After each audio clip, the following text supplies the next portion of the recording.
Oh, oh, oh!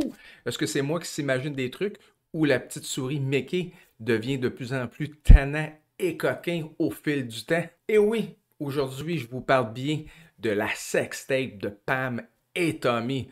Je parle pas de la vraie, je parle de la série, ou je devrais dire la mini-série.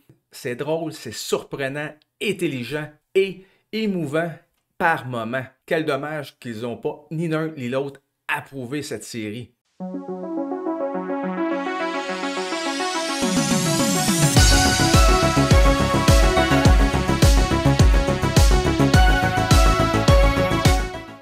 Oh oui, les matelots, ici votre capitaine. Ça fait quelques fois que je vous titille avec cette série, ou je devrais dire la mini-série sur ma page Facebook du capitaine, dont je parle de Pam et Tommy.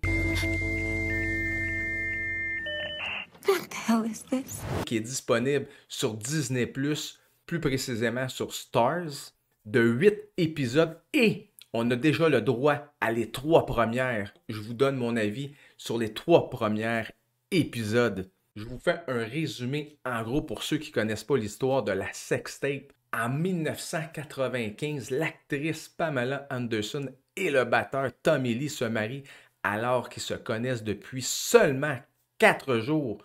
Et oui, on fait tout ça sur des foleries. On se marie après 4 jours, même après une. Pourquoi pas? Durant leur lune de miel, ils filment une sextape lors d'un cambriolage à leur domicile. Cette vidéo est volée et vendue en ligne par les responsables de l'infraction. En gros, on se concentre sur cette fabuleuse cassette qui a tant parlé dans les années 90. Au début, c'est écrit en gros avertissement, déconseillé pour les jeunes enfants. Même, je dirais, en bas de 18 ans. Vous allez me dire, hey, capitaine, exagère pas.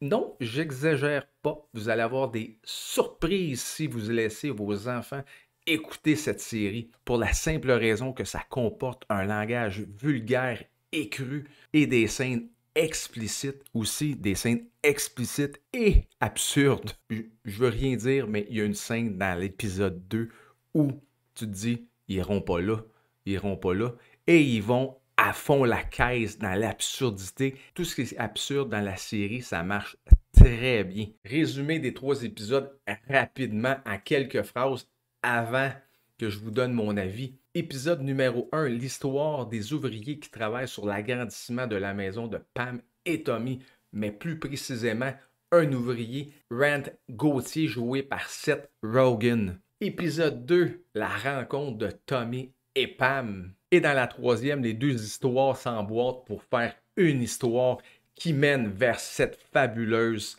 sextape. C'est un résumé des 3 premiers épisodes. Je ne veux pas rien vous dévoiler, ni de punch, ni de rien. Mais Pam et Tommy fonctionnent à merveille grâce aux 3 acteurs. Au début, j'étais très sceptique des choix des acteurs qu'ils ont choisis. Pour Pam, j'avais peur qu'il tombe dans la caricature. Et pour Tommy, c'était l'inverse. Il faut se le dire ici, Lily James, qui joue Pamela Anderson, nous livre une performance à la hauteur du défi. Parce que oui, c'était tout un défi. Elle réussit avec brio à reproduire les tics, les micmics et le langage corporel que la star a. Tout ça sans tomber dans la caricature. Et des fois, on peut s'y méprendre entre la vraie et l'actrice. Que dire de Sébastien Stan qui voulait sûrement nous faire oublier Falcon et le soldat d'hiver parce qu'on va se le dire les matelots, c'était pas très bon.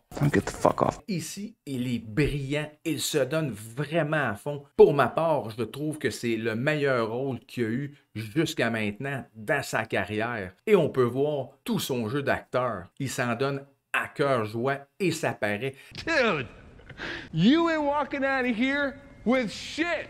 Quand on regarde cette mini-série, on dirait qu'on est des voyeurs. On dirait que ça a été filmé dans un environnement intime, puis nous, en tant que spectateurs, on regarde ça et c'est à s'y méprendre. On ne peut pas passer sous silence le rôle de Seth Rogen, qui est excellent dans son rôle dramatique, qu'on est habitué de voir dans des comédies. Ici, on suit Pamela Anderson qui est à son sommet et Tommy Lee qui est en pente descendante. Car dans les années 90, le groupe Motley Crue, avec leur nouveau chanteur, ça fonctionnait pas trop, versus que la carrière de Pam était en feu. Pam, qui est une icône féministe dans une industrie où qui veulent juste capitaliser sur sa silhouette à chaque semaine dans la fabuleuse série Alerte à Malibu. Et elle se bat constamment dans cette industrie pour essayer de se faire valoir en tant qu'actrice, non comme un objet, mais c'est peut-être pas une bataille gagnée d'avance. Et aussi, on est dans la révolution d'Internet, où ce que tout commençait. Je ne sais pas si vous vous rappelez du bruit dans le temps d'Internet, mais ça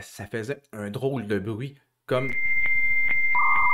Pas comme aujourd'hui, où ce que tu as juste à ouvrir et tout est là. Avant, il fallait attendre des minutes ou des secondes pour avoir accès, et c'était très long à télécharger. Une photo, ça pouvait prendre 15 minutes, juste voir une photo. Et le temps a bien changé, mais on exploite très bien ce filon de cette nouvelle technologie. Et que dire de la bande sonore qui tire dans toutes les directions, que ce soit de la pop, de la dance, du rock, du techno, peu importe, tout ce qui était in dans les années 90, on a un aperçu. Pour ceux qui ont vécu ces années, ça va vous soutirer un petit sourire ou un beau petit moment nostalgique. C'est un film réalisé par Greg Gillespie qui nous a donné le fameux film Moi, Tanya.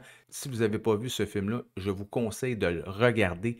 C'est fait avec brio. Il nous ramène sa recette avec cette série. Si vous avez aimé, vous allez apprécier les 3 premiers épisodes de Pam et Tommy. C'est garanti.